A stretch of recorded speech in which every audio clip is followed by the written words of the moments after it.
ಅತ್ಯಾಚಾರ ಕೇಸ್ನಲ್ಲಿ ಪ್ರಜ್ವಲ್ ರೇವಣ್ಣ ಬಳಿಕ ದೇಶದಲ್ಲಿ ಮತ್ತೊಂದು ಐತಿಹಾಸಿಕ ತೀರ್ಪು ಬಂದಿದೆ.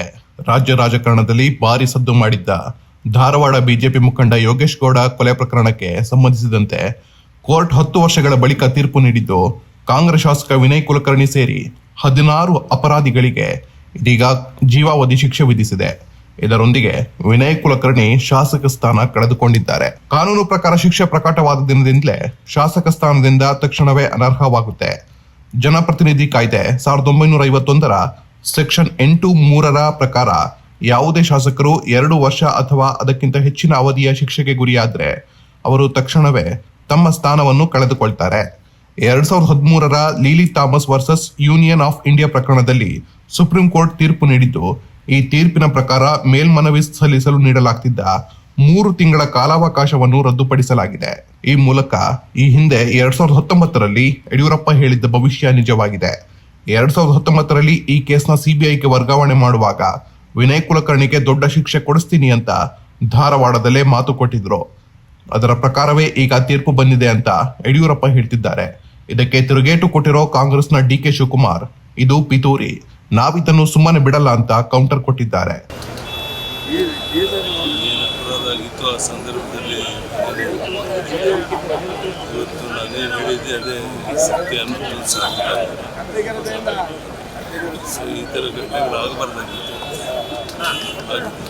ನ್ಯಾಯಾಲಯದಲ್ಲಿ ಗೌರವ ಇದೆ, ಆದ್ರೆ ಒಂದು ದೊಡ್ಡ ಒಳಸಂಚು.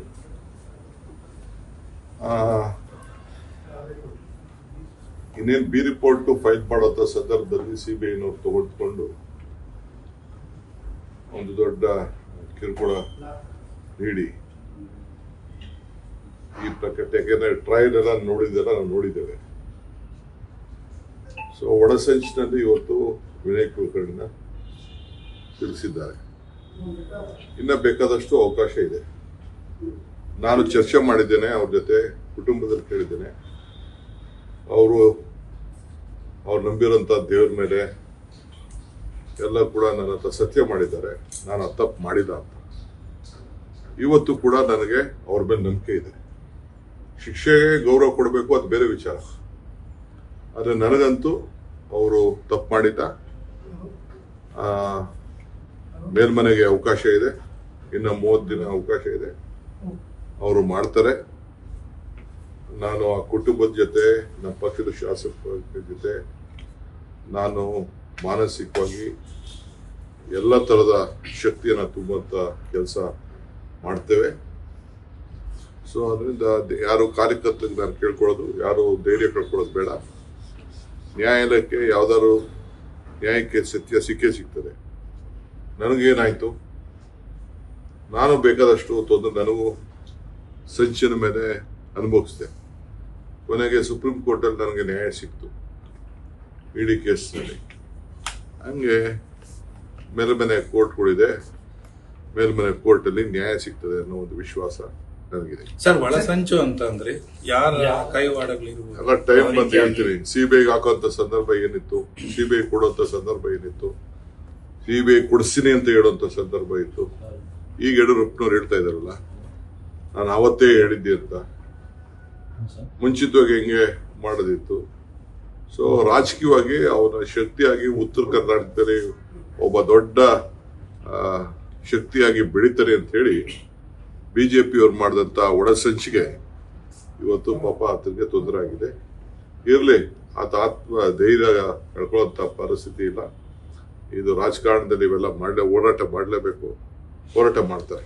ಹಾಗೆ ಈ ಕೇಸ್ನಲ್ಲಿ ನಮಗೆ ಜಯ ಸಿಕ್ಕಿದೆ, ತೃಪ್ತಿ ಇದೆ ಅಂತ ಹೋರಾಟಗಾರರು ಹೇಳ್ತಿದ್ದಾರೆ. ಒಂದು ಹಂತದ ಹೋರಾಟ ಇಲ್ಲಿಗೆ ಮುಗೀತು.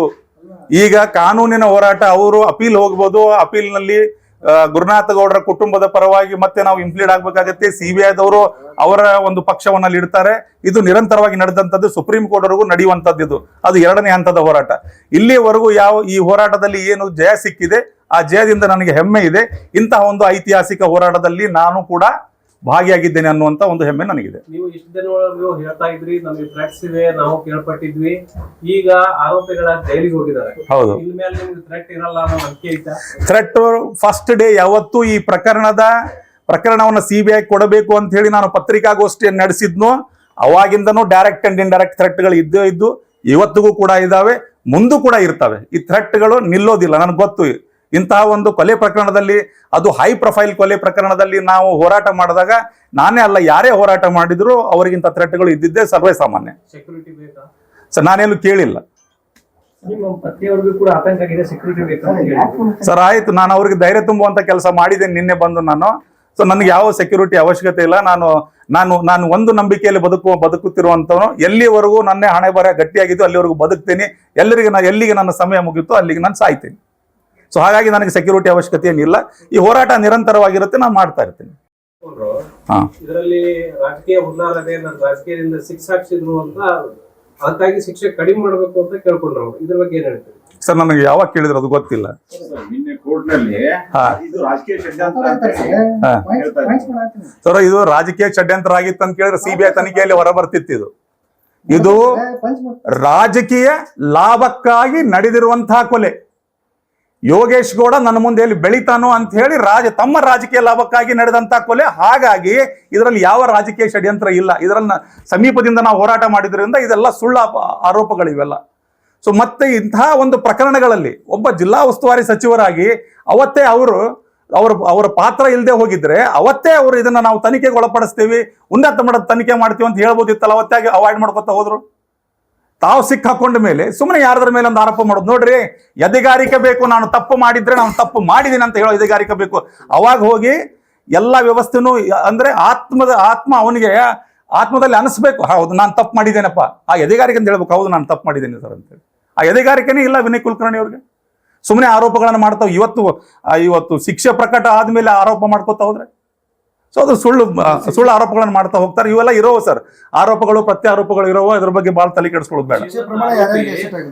ಆರೋಪಿ ಮಾಪಿ ಸಾಕ್ಷಿಯಾಗಿದ್ದಕ್ಕೆ ಬಲ ಬಂತ ಕೇಸಿಗೆ. ಇದ್ರಲ್ಲಿ ನೋಡಿ, ಈ ಪ್ರಕರಣದಲ್ಲಿ ಸಾಕಷ್ಟು ಸಾಕ್ಷ್ಯಾಧಾರಗಳಿದಾವೆ. ಈ ಪ್ರಕರಣದಲ್ಲಿ ಚಾರ್ಜ್ ಶೀಟ್ ಅನ್ನು ತಾವು ಓದಿ ನೋಡಿದ್ರೆ ಸಾಕಷ್ಟು ಸಾಕ್ಷ್ಯಾಧಾರಗಳದಾವು. ಈ ಪ್ರಕರಣದಲ್ಲಿ A1 ಆರೋಪಿ ಮಾಪಿ ಸಾಕ್ಷಿಯಾಗಿದ್ದರಿಂದ ಬಲ ಬಂತು, ಅದರಲ್ಲಿ ಎರಡು ಮಾತಿಲ್ಲ. ಅದಲ್ಲದೆ ಐ ವಿಟ್ನೆಸ್ಗಳು 164 ಸ್ಟೇಟ್ಮೆಂಟ್ ಅನ್ನ ಕೊಟ್ಟು 165 and 164(5) ಸ್ಟೇಟ್ಮೆಂಟ್ ಅನ್ನ ಕೊಟ್ಟು ಮುಂದೆ ಕೋರ್ಟ್ ಒಳಗಡೆ ಬಂದು ಹಾಸ್ಟೆಲ್ ಆದ್ಮೇಲೆ ಅವರು ಆ ಜಾಗದಲ್ಲಿ ಇದ್ರು ಅನ್ನೋದಕ್ಕೆ ಸಿಸಿಟಿವಿಯಲ್ಲಿ ರುಜುವಾತಾಗಿದೆ. CCTV ಒಂದು ಸೈಲೆಂಟ್ ವಿಟ್ನೆಸ್ ಆಗಿದ್ದರಿಂದ ಇವತ್ತು ಮಾನ್ಯ ನ್ಯಾಯಾಲಯ ಅದನ್ನು ಪರಿಗಣಿಸಿ ಕೊಟ್ಟಿರ್ಬೋದು ಅಂತ ಅನ್ಸ್ಕೋತೀನಿ. ಯಾಕಂದ್ರೆ ನಂತರ ಆದೇಶದ ಪ್ರತಿ ಇಲ್ಲ. ಪರಿಗಣಿಸಿ ಯಾರ್ಯಾರು ಐ ವಿಟ್ನೆಸ್ಗಳು ಆ ಜಾಗದಲ್ಲಿದ್ದು ನಮಗೆ ಗೊತ್ತಿಲ್ಲ ಅಂತ ಸುಳ್ಳು ಸಾಕ್ಷಿ ಹೇಳಿದ್ದಾರೆ, ಅವ್ರೆಲ್ಲರನ್ನೂ ಕೂಡ ಅವ್ರ ಮೇಲೆ ಫರ್ಜೂರಿ ಕೇಸ್ ಮಾಡಲು ಮಾನ್ಯ ರಿಜಿಸ್ಟ್ರಾರ್ ಅವರಿಗೆ ಇವತ್ತು ನ್ಯಾಯಾಲಯ ಆದೇಶಿಸಿದೆ. ಅದಲ್ಲದೆ ಪೊಲೀಸ್ ಅಧಿಕಾರಿಗಳು ಶಿವಾನಂದ್ ಚಲ್ವಾದಿ ಅಂತಹ ಒಬ್ಬ ACP ರ್ಯಾಂಕಿನ ಅಧಿಕಾರಿ ಮತ್ತೆರಡು ಜನ ಪೊಲೀಸ್ ಅಧಿಕಾರಿಗಳು 164 ಸ್ಟೇಟ್ಮೆಂಟ್ ಕೊಟ್ಟು ಬಂದು ನ್ಯಾಯಾಲಯದಲ್ಲಿ ಸುಳ್ಳು ಸಾಕ್ಷಿ ಹೇಳಿದ್ದಕ್ಕಾಗಿ ಅವ್ರ ಮೇಲೂ ಕೂಡ ಫರ್ಜೂರಿ ಕೇಸ್ ದಾಖಲು ಮಾಡಲು ಆದೇಶಿಸಿದೆ ನ್ಯಾಯಾಲಯ. ಕೆಳ ಹಂತದ ಅಧಿಕಾರಿಗಳು ತಪ್ಪು ಮಾಡಿದ್ರು, ಅವ್ರಿಗೆ ಶಿಕ್ಷೆ ಇಲ್ಲ.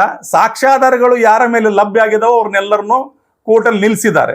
ಇವರು ಯಾರು ಇವತ್ತು ಅವ್ರ ಮೇಲೆ ಆಪಾದನೆ ಪ್ರೂವ್ ಆಗಿದೆ, ವಿಚಾರಣೆ ಹಂತದ ಸಮಯದಲ್ಲಿ ಅವರ ಮೇಲೆ ಮೇಲಾಧಿಕಾರಿಗಳು ಪ್ರೆಷರ್ ಹಾಕಿದ್ರೆ ಅವ್ರು ಹೇಳಬೇಕಿತ್ತು, ಎನ್ಕ್ವೈರಿಯಲ್ಲಿ ಬಾಯಿ ಬಿಡಬೇಕಿತ್ತು. ಅವ್ರು ಹೇಳಿಲ್ಲ. ಅವ್ರು ಮುಚ್ಚಾಕೊಂಡು ಮೇಲಾಧಿಕಾರಿಗಳನ್ನ ಬಚಾವ್ ಮಾಡುವಂತ ಕೆಲಸ ಮಾಡಿದ್ದಾರೆ. ಇವತ್ತು ನನಗೇನಾಗುತ್ತೆ ಬಿಡು, ನಾನು ಪೊಲೀಸ್ ಅಧಿಕಾರಿಗೆ ಅದೇನಿ ನಾನು ಬಚಾವ್ ಆಗ್ತೀನಿ ಅಂತೇಳಿ ಒಂದು ಹುಂಬದೇರಿಯಿಂದ ಮುಂದೋಗಿರ್ಬೋದು. ಆರಂಭದಲ್ಲಿ ತನಿಖೆ ಆದಿ ತಪ್ಪು ಅಂತ ಧಾರವಾಡದಲ್ಲಿ ಹೌದು. ಆದಿ ತಪ್ಪದಾಗ ಸೂಪರ್ವೈಸರ್ ಮಾಡಕ್ಕೆ ACP ಇರ್ತಾರೆ, DCP ಇರ್ತಾರೆ, ಕಮಿಷನರ್ ಇರ್ತಾರೆ. ಸೂಪರ್ವೈಸರ್ ಮಾಡ್ಲಿಲ್ಲ, ಅವ್ರ ಲ್ಯಾಬ್ಸ್ ಅಲ್ವಾ ಇದೆ ಸರ್. ನೋಡಿ, ಇದು ಆರಂಭದ ರಾಜ್ಯ ರಾಜ್ಯ ಪೊಲೀಸರು ಏನು ಚಾರ್ಜ್ ಶೀಟ್ ಸಲ್ಲಿಕೆ ಮಾಡಿದ್ರು 2016 ಕೊಲೆ ಆದ ನಂತರ ಅದರಲ್ಲಿ ಸಾಕಷ್ಟು ಲೋಪದೋಷಗಳಿದ್ವು. ಅಲ್ಲಿ ಸಾಕಷ್ಟು ಲೋಪದೋಷಗಳಿದ್ದರಿಂದಲೇ ಈ ಪ್ರಕರಣವನ್ನು CBI ಕೊಡಿ ಅಂತ ಹೋರಾಟ ಮಾಡಿದ್ವಿ. ಆ ಹೋರಾಟದ ಭಾಗವಾಗಿಯೇ ಮುಂದೋಗಿ CBIಗೆ ಹೋದ್ಮೇಲೆ ಸಾಕಷ್ಟು ಪೊಲೀಸ್ ಅಧಿಕಾರಿಗಳು ಇದರಲ್ಲಿ ಆರೋಪಿಗಳಾಗಿದ್ದಾರೆ.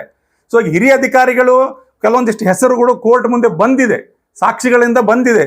ಈ ಕೋರ್ಟ್ ಅದರಲ್ಲಿ ಅವರ ಮೇಲೆ ಏನು ಕ್ರಮ ಕೈಗೊಳ್ಳುತ್ತೆ ಅನ್ನೋದು ಸಂಪೂರ್ಣ ಆದೇಶದ ಪ್ರತಿ ಬಂದ ಮೇಲೆ ಗೊತ್ತಾಗುತ್ತೆ. ಸೊ ಚನ್ನಕೇಶವ ಟಿಂಗ್ರಿಕರ್ ಆರೋಪಿ ನಂಬರ್ 19 ಏನು ಪೊಲೀಸ್ ಆಗಿದ್ರು, ಅವರಿಗೆ 7 ವರ್ಷ ಶಿಕ್ಷೆ ಆಗಿದೆ.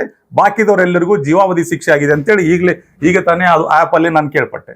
ಯೋಗೇಶ್ ಗೌಡ ಮಕ್ಕಳಿಗೆ 16 ಲಕ್ಷ ರೂಪಾಯಿ ಅದು ಕೇಳಿದೆ ನಾನು. 16 ಅಲ್ಲ 32 ಲಕ್ಷ ರೂಪಾಯಿ, 16 ಲಕ್ಷ ರೂಪಾಯಿ ನಿಗದಿ ಆಗಿದೆ ಅವ್ರ ಮಕ್ಕಳಿಗೆ. ಅದು ಪರಿಹಾರ ರೂಪದಲ್ಲಿ ಕೊಡಬೇಕು ಅಂತೇಳಿ. ಅದರಲ್ಲಿ ಅರ್ಧ ಹಣ ಯೋಗೇಶ್ ಗೌಡರ ಮಕ್ಕಳಿಗೆ, ಅರ್ಧ ಹಣ ಗುರುನಾಥ ಗೌಡರಿಗೆ ಹೋಗ್ಬೇಕು ಅಂತೇಳಿ ಹೇಳಿದ್ದಾರೆ ಇಲ್ಲಿ. ಎಜುಕೇಶನ್ ಯೂಸ್ ಮಾಡ್ತಾರೆ. ಹೌದು, ಇರ್ಬೇಕು. ಎಜುಕೇಶನ್ ಯೂಸ್ ಮಾಡಕ್ಕೆ ಇರ್ಬೋದು. ಅದ್ರ ಬಗ್ಗೆ ಏನ್ ಹೇಳ್ತೀರಿ? ಸರ್, ಅಭಿಪ್ರಾಯ ಏನು? ನಂಗೆ ನಿಮ್ಮ ಪ್ರಶ್ನೆ ಅರ್ಥ ಆಗಿಲ್ಲ. ನಿಮ್ಮ ಅಭಿಪ್ರಾಯ ಏನು ಆದೇಶದ ಬಗ್ಗೆ? ಆದೇಶದ ಬಗ್ಗೆ ಇವತ್ತು ನಾನು ಹೇಳಿದ್ದೆ. ಕಳ್ಕೊಂಡು ಕುಟುಂಬ ಕೊಲ್ಯಾಪ್ಸ್ ಆಗಿರುತ್ತಾ ಇಂಥ ಟೈಮ್ನಾಗ ಪರಿಹಾರಕ್ಕೆ ಆದೇಶ ಮಾಡಿದ್ದಾರೆ. ಅದೇ ಪರಿಹಾರಕ್ಕೆ ಆದೇಶ ಮಾಡಿದ್ದಾರೆ. ಮಕ್ಕಳು ಚಿಕ್ಕ ಮಕ್ಕಳಿದಾವೋ ಅವ್ರಿಗೆ ಎಜುಕೇಶನ್ಗೆ ಹೆಲ್ಪ್ ಆಗಲಿ ಅಂತೇಳಿ ಯಾವುದೇ ಕೊಲೆ ಪ್ರಕರಣದಲ್ಲಿ ಪರಿಹಾರಕ್ಕೂ ಕೂಡ ಆದೇಶ ಮಾಡ್ತಾರೆ. ಅದರಲ್ಲಿ ಆ ಪರಿಹಾರದ ಹಣ ಯೋಗೇಶ್ ಗೌಡ್ರ ಮಕ್ಕಳಿಗೆ ವಿದ್ಯಾಭ್ಯಾಸಕ್ಕೂ ಮತ್ತೊಂದು ಅದಕ್ಕೂ ಬಳಕೆ ಆಗ್ಬಹುದು.